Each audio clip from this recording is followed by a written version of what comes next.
If there's one thing that the religious are good at, and this is pretty dubious praise, it's coming up with the completely wrong answer to any rational question that's posed to them.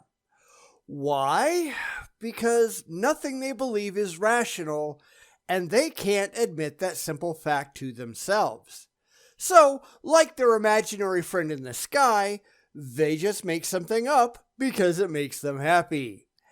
And here comes yet another clear example.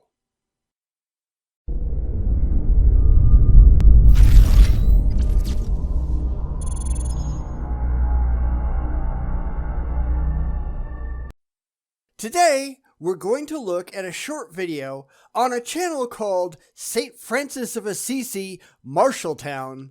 Our Catholic priest, and I've got no idea what his name is because they don't say anywhere in the description, but whoever this guy is, he's trying to explain why people become atheists, yet he can't actually address the question in any meaningful way. Why? Because that's not something that religion permits you to do. Therefore, he just makes it all up. Because who didn't see that one coming, right? So, let's just get to it. Every year for Good Friday, our Hispanic community puts on a passion play. And this year, I've been asked to play the role of Jesus, which, when you're asked to play the role of Jesus, really makes a person think. Yeah, not really. Not enough, I suppose, would be the response I'd have to give, because I see a lot of theists saying, that really makes me think, and then they stay religious. So clearly they're not thinking enough or about the right things or whatever. Because I really think there's not enough thinking going on in religion. It's all emotion, zero rationality. There is an inviolable core at the center of religion where no one is allowed to ask questions or consider alternative explanations. You can't think about it because it's against the unspoken rules. You just have to have faith. You just have to believe. And that's really, really, really dumb. But enough with the tangent. Let's get back to the priest. Makes me think about the ways that I am not like Jesus, or the ways that I am called to grow. Well, in our readings today, we are also challenged to look at those places of hypocrisy in us. But see, that's the thing.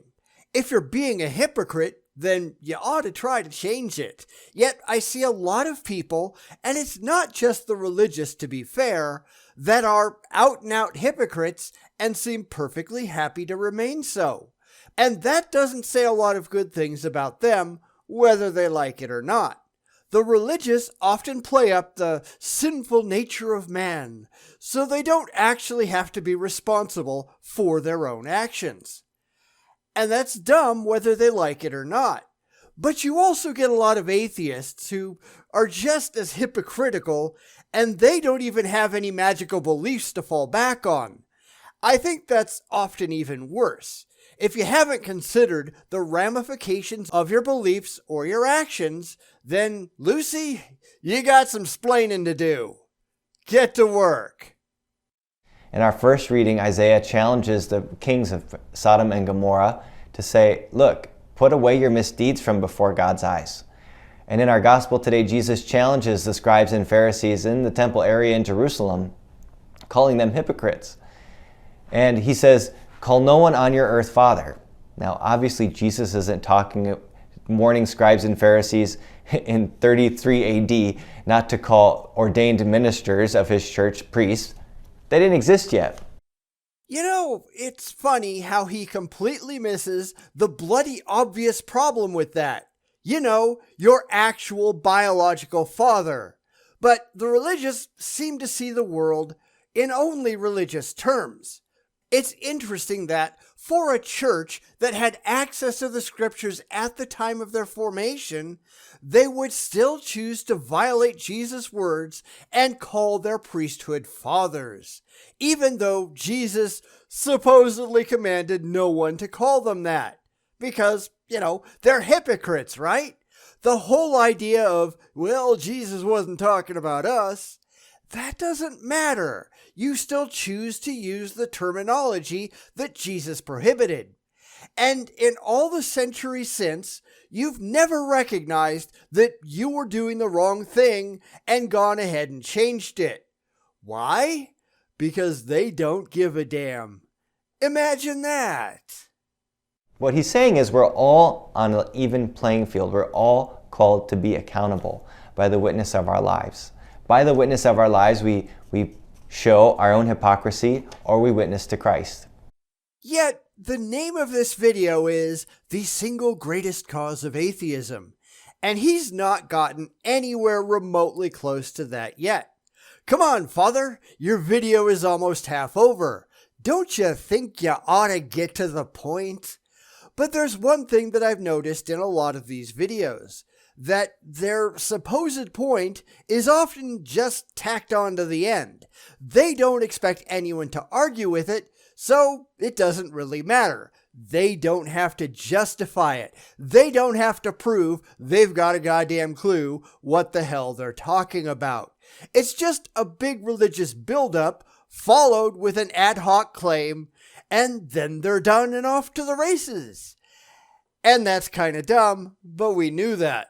Then again, this guy isn't talking to us because he doesn't care about us. He's trying to con his gullible audience. What atheists think? Well, we don't matter because we're not throwing money in his collection plate. Yeah, okay, whatever you say. But let's continue. I've had some recent conversations with folks who have been away from the church for a time and who have come back. And some of them have mentioned that one of the things that kept them away were Christians who were not living the life, who were going to church on Sundays, but when it came to their personal lives or the ways they behaved at work or outside of work, it was anything but Christian. And those people, whether you like it or not, are idiots. I mean, the ones who left the church because of what other people were doing. Yes, they did come back to your pedophile paradise as soon as those other people were gone. And that's dumb enough on its own, I suppose. But to leave something that supposedly had meaning in their lives because they just didn't like the company, what can you say to that? It's absurdly shallow, but that's what religion is. Besides, and I'll go out on a limb here and say those people weren't actually atheists. I doubt any of them ever stopped believing in your imaginary friend. They just stopped going to your church.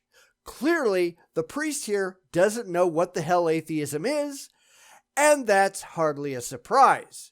Most theists have absolutely no clue what the opposition thinks, because they can't imagine not being brainwashed by their religions. So this is already going completely wrong, which is hardly a surprise. Let's see if he can pull it out in the end. I'm not holding my breath. One of my favorite but very challenging quotes comes from Brennan Manning, who said this: "The single greatest cause of atheism in the world today is Christians who acknowledge Jesus with their lips, walk out the door, and deny him by their lifestyle. That is what an unbelieving world simply finds unbelievable." And you're wrong. Of course, I can only speak for myself, but I don't really care how Christians act. I mean, I do when they're actually harming people, but all of that comes from somewhere. Your beliefs inform your actions. The shit you got in your head makes you do stupid crap. I care about the mind poison in their heads, the crap they believe. It isn't defensible in any rational manner whatsoever. Now, to the religious, and I think we all see this all the time, they're working overtime to rationalize everything they don't like. It isn't their beliefs that are wrong. There's always some other explanation that they can pull right out of their asses. It's never their fault. They can always find another cause, even if that other cause isn't actually real. Because this isn't about facts. It's about feelings, and that ultimately is just dumb. But that's their problem, none of this is actually coming from a functional, rational brain. It's all emotions, and emotions aren't that useful for this kind of personal evaluation. They just don't care. Not one bit. It's all a lie they tell themselves so they can keep feeling good about the silly things that they've permitted into their heads. Granted, it's not just them. There are a lot of irrational people who do the exact same thing, and I think it's important to point that out. But when you allow your emotions to cloud your rational judgment, bad things tend to happen. And the history of the Catholic Church is absolutely littered with proof of that. Challenging words, but they challenge us to look at hypocrisy in us and to put things right, as our first reading reminds us. Yet, you're still going to that stupid church thing and giving them your money. So it's not really that challenging. The challenge for the religious is to come up with an ad hoc rationalization for why it's not really your fault, for why these beliefs are still okay, even though they're demonstrably not. Because they really don't care if the crap in their heads makes any sense or not. There has to be another explanation for why the non-religious are just pointing and laughing at them. Except there isn't. There really isn't. This is the way it is. It's where we get back to that unfortunate reality that they only talk about us, never to us. They are afraid of the reality of what we have to say, so they just make something up and spin it in their heads so that they can feel good about the deception. They make up stories in their minds about what we really mean, even when we demonstrably don't, because it makes them happy. They don't really care what we think. They don't really care what we intend. They only care how it makes them feel. And that's goddamn stupid. And they're just good at making up stuff because that's the entire basis for their religious beliefs in the first place. I don't think that's something you ought to be proud of.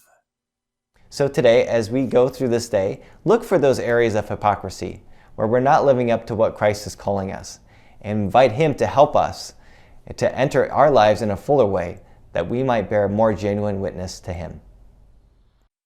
Or, try joining reality and stop with the stupid crap in your head that bears absolutely no relationship to the real world that we all live in. Of course, you can't expect that from the religiously deluded because their perspective on reality is absurdly skewed. I'm far more bothered by the fact that these people are seemingly incapable of dealing with objective reality than by how they live. I don't really care about how they live, except for the unfortunate predilection in their priesthood to diddle young children. I care about how they have come to the rational conclusion that their religious beliefs are factually correct, and the simple fact is, they haven't. There is no rationality in that decision whatsoever. It was all feelings, no facts, and that's the problem. Yet it's a problem that they absolutely will not address because there is no way to do so in a way that keeps the dopamine flowing. When you really think about it, these people are just drug addicts. They are addicted to their own altered brain chemistry. And in so doing, they are willing to flush their own intellect and rationality down the religious toilet and then find excuses for why that's a-okay. Except it's not. It never has been, and it never will be. It's why they spend all of their time huddled together in their religious in-group, not only because it's a really good hunting ground for the pedophile priests, but because if they don't have to think about the atheists, if they don't have to talk to their detractors, nobody can point out just how stupid the whole thing actually is. It's why cults work this way. They shun outsiders because outsiders can tell them that they're wrong.